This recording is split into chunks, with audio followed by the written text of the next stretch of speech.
प्रणाम। मंगलवार के दिन हम वृक्षों की सीरीज करते हैं, तो आज एक ऐसे ही बहुगुणीय आयुर्वेदिक वृक्षों में से एक वृक्ष आज हमने चुना है, जिसका नाम है रगत रोहिड़ा।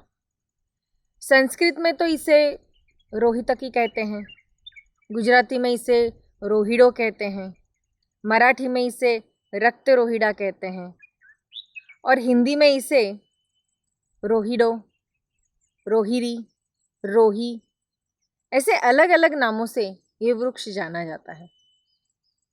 ये वृक्ष प्रकृति की सुंदरता बढ़ाने के लिए बहुत ही महत्वपूर्ण भाग निभाता है। जैसे अलग अलग पुष्प होते हैं जिसके सुंदर रंग होते हैं, कुछ वृक्षों की पत्तियां बहुत सुंदर होती है, कुछ वृक्षों की टहनियाँ इतनी सुंदर होती है, कुछ वृक्षों के फल सुंदर होते हैं, वैसे ही इस वृक्ष के फूल नारंगी रंग के जो प्रकृति में अपना ही एक रंग भर देते हैं। वैसे तो ये ज़्यादातर जहाँ पे गर्मी है यानी उष्णकटिबंध प्रदेश है, वहाँ पे ये वृक्ष पाया जाता है। ज़्यादातर ये असम में देखने को मिलता है, गुजरात में देखने को मिलता है, बांग्लादेश में देखने को मिलता है। इसके अलावा बाहर के देशों में भी ये वृक्ष पाया जाता है, यानी ओमान है, पाकिस्तान है, ऐसे देशों में भी ये रगत रोहिड़ा ये वृक्ष देखने को मिलता है। लेकिन भारत में राजस्थान में ये वृक्ष अपनी ही एक सुंदरता बिखेरता हुआ हमें देखने को मिलता है। आप कभी राजस्थान गए होंगे तो वहाँ पे इसके फूल लदे हुए आपने देखे भी होंगे शायद से, क्योंकि ये जनवरी के अंत से लेके अप्रैल तक इसके पुष्प देखने को मिलते हैं। इसके जो पुष्प होते हैं वो बहुत ही सुंदर नारंगी रंग के होते हैं। ये वृक्ष वैसे तो काफ़ी ऊंचाइयों तक जाता है, इसकी आयु भी 200-300 वर्ष की है। इसकी टहनियाँ 6 से 8 मीटर तक फैलती है। काफ़ी पतली लेकिन बहुत ही मजबूत ऐसी इसकी लकड़ियाँ होती है। इसका अपना ही एक औषधि गुणधर्म है। इसकी जड़ें अगर आप देखेंगी तो वे काफ़ी ज़मीन के अंदर तक जाती है। सिर्फ ज़मीन के अंदर ही नहीं तो कुछ इसकी जो मूलियाँ हैं वो ऊपरी भाग में भी रहती है, ताकि ये जल का प्राशन कर सके और वृक्ष को ज़्यादा से ज़्यादा अच्छे से बढ़ावा मिले। तो ऐसा बहुत ही सुंदर दिखने में ये जो वृक्ष है, जिसे राजस्थान में इसे राजपुष्प भी कहा गया है, इसे मारवाड़ टेन भी कहते हैं, यानी मारवाड़ वुड भी कहते हैं। तो इसकी जो लकड़ियां हैं वो काफ़ी मजबूत और टिकाऊ होती है। इसकी वजह से इसे फर्नीचर बनाने में या फिर हवेलियों में आपने देखा होगा कि राजस्थान की तरफ काफ़ी वुड आर्ट देखने को मिलता है, तो इसकी टहनियाँ भी इस्तेमाल की जाती है। यानी इसे राजस्थान में मारवाड़ में इसे शीशम मारवाड़ के नाम से भी ये वृक्ष जाना जाता है। तो ये काफ़ी टिकाऊ है, काफ़ी इसकी लंबी आयु है।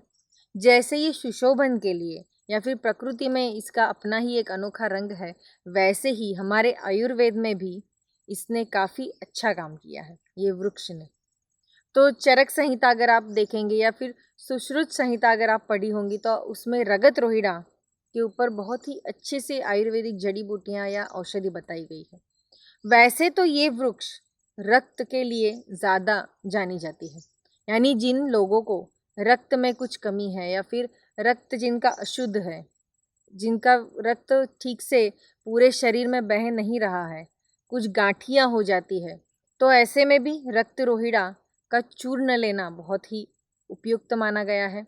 या फिर इसकी जो लकड़ी है यानी इसकी जो टहनियाँ होती हैं उसे काट के अगर आप उसको अच्छे से उगालते हैं, उसका लेप बनाते हैं और वो लेपन भी अगर आप अपने शरीर पे करते हैं, तो उससे अगर आप कहीं गिर गए हैं, मुक्का मार लग गया है, कहीं चोट आई है, तो ऐसे घाव के जगह पे अगर आप ये लेप लगाते हैं तो उससे घाव भी भर जाते हैं और जो दर्द होता है हमें शरीर में वो भी कम हो जाता है। तो ऐसे ये रक्त के लिए बहुत ही अच्छी और जालिम औषधि मानी गई है। वैसे तो ये स्वाद में कटु है, कफ और पित्त शामक है। तो इसका एक उपयोग ये भी है कि जिन लोगों को यकृत की बीमारी है यानी लीवर के रिलेटेड अगर कुछ प्रॉब्लम्स है तो उसमें रगत रोहिड़ा बहुत ही अच्छा काम करता है। आपने सुना होगा कि लिव 52 नामक एक दवाई मिलती है, जिनको लीवर के जब प्रॉब्लम्स हो जाते हैं तो डॉक्टर जनरली वो सजेस्ट भी करते हैं। तो वो लिव 52 जो दवाई बनाई जाती है उसमें रगत रोइडा का चूर्ण या फिर यही वनस्पति का इस्तेमाल किया जाता है। यकृत के साथ जिनको पेट में वायु हो जाता है या फिर वात हो जाता है या फिर कुछ लोगों को पांडु रोग होता है, प्लीहा होता है, तो ऐसे सब पेट की जो भी बीमारी है उसमें इसका चूर्ण इस्तेमाल किया जाता है। इसके फूल जितने दिखने में सुंदर है उतने ही वह औषधि भी है। इसके फूल भी आप खा सकते हैं। इसके फूल खाने से आपकी रक्त शुद्धि होती है और शरीर स्वस्थ रहता है। नेत्र रोग के लिए, कर्ण रोग के लिए ऐसे इसकी मूली भी इस्तेमाल की जाती है। अगर मूली का चूर्ण बना के रखते हैं और शहद के साथ लेते हैं तो उससे भी काफ़ी फ़ायदा होता है। तो ऐसे ये प्रमेह के लिए, प्रदर के लिए, यानी अगर श्वेत प्रदर के अगर किसी महिला को तकलीफ़ है तो उसमें भी ये जड़ी बूटी इस्तेमाल की जाती है। रगत रोहिड़ा का चूर्ण इस्तेमाल किया जाता है। इसका इस्तेमाल तो वैसे इसकी टहनियाँ अगर आप काट के रखते हैं अपने घर में, पुराने ज़माने में लोग रक्त रोहिड़ा की टहनियाँ काट के उसे घर में रख देते थे, या फिर जो आयुर्वेद जो वैद्य जी थे वे हमेशा अगर कोई गिर गया है या किसी को चोट आई है तो ऐसे समय इसकी लकड़ी देते थे और फिर बोलते थे कि इसका लेप लगाओ तो आप ठीक हो जाओगे, और लोग ठीक हो भी जाते थे। तो ऐसी ये जालिम जो औषधि है रगत रोइडा, ये घाव के ऊपर भी, उपदंश के ऊपर भी काफ़ी उपयुक्त मानी गई है। तो ये जो रगत रोइडा जो वनस्पति है, इसकी पत्तियां अगर आप देखेंगे तो काफ़ी लंबी होती है। इसके दो प्रकार हैं। एक रगत रोइडा का जो वृक्ष है उसकी पत्तियां लंबी होती है, लेकिन दूसरा जो प्रकार है उसकी पत्तियां अनार के पत्ती के जैसी होती है, जिसके पुष्प यानी अनार के पुष्प और इसके पुष्पों का रंग कुछ समान देखने को मिलता है। तो इसकी पत्तियां भी इस्तेमाल कर सकते हैं आप। जिन लोगों को एक्जिमा है या त्वचा के रोग हैं तो ऐसे में इसकी पत्तियां उबाल के पानी में डाल के उसका अगर आप स्नान करते हैं तो उससे भी आपके त्वचा के रोग दूर हो जाते हैं। या फिर ये पत्तियों का लेप लगा के आप अपनी त्वचा पे अगर इस्तेमाल करते हैं तो भी आपकी त्वचा धीरे धीरे सुधारने लगती है। मूत्र संबंधित अगर आपको कुछ रोग हैं, कभी कभी किडनी के रिलेटेड कुछ इश्यूज हो जाते हैं, पेशाब करने में जलन होती है या फिर किसी लोगों को इन्फेक्शन हो जाता है, तो ऐसे में भी रगत रोहिड़ा का इस्तेमाल आप कर सकते हैं। इसकी छाल का भी काफ़ी इस्तेमाल किया जाता है। छाल को अगर आप चूर्ण बना के इस्तेमाल करते हैं, फिर लेप देने के लिए भी आप इस्तेमाल कर सकते हैं। रोहिता की वटी, ऐसा भी एक आयुर्वेदिक उसका वटिका मिलती है जिसका आप यानी गोलियां होती है वो, उसका भी आप इस्तेमाल कर सकते हैं। इसके आरिष्ट भी बनते हैं, रोहित का अरिष्ट ऐसे भी बनता है इसका, तो वो अरिष्ट जो है वो भी आप प्राशन कर सकते हैं। लेकिन ये सारी चीज़ें कुछ अच्छे चिकित्सक को पूछने के बाद ही आप इसका इस्तेमाल कीजिए।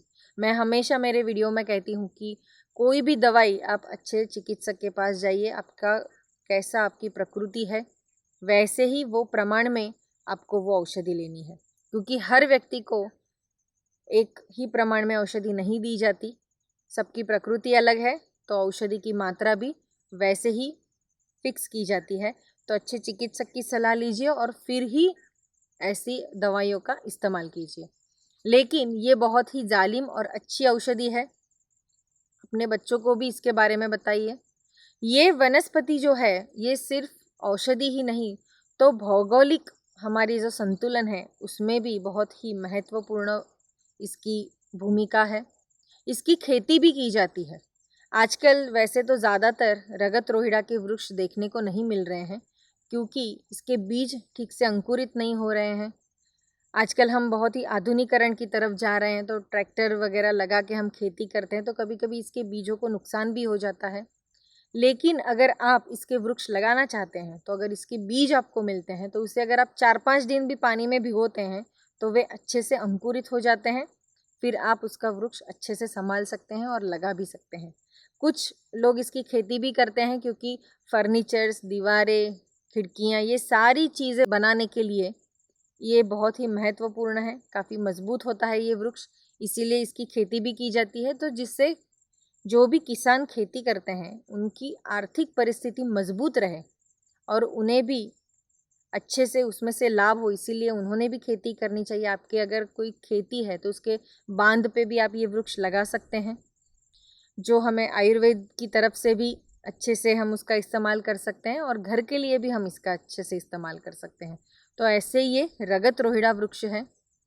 सिर्फ सरकार ही अपना कर्तव्य करे ऐसा ज़रूरी नहीं है।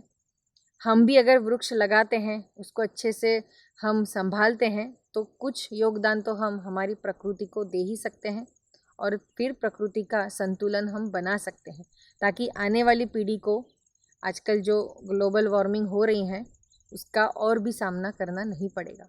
तो ये विषय पे आप ज़रूर विचार करें और ज़्यादा से ज़्यादा वृक्ष लगाएं, ताकि आने वाली पीढ़ी उसका फ़ायदा ले सके और उन्हें भी लाभ मिले। तो मिलते हैं अगले एपिसोड में ऐसे ही एक विषय के साथ। तब तक हमारे इस चैनल को सब्सक्राइब कीजिए, वीडियो को लाइक और ज़्यादा से ज़्यादा शेयर कीजिए। धन्यवाद।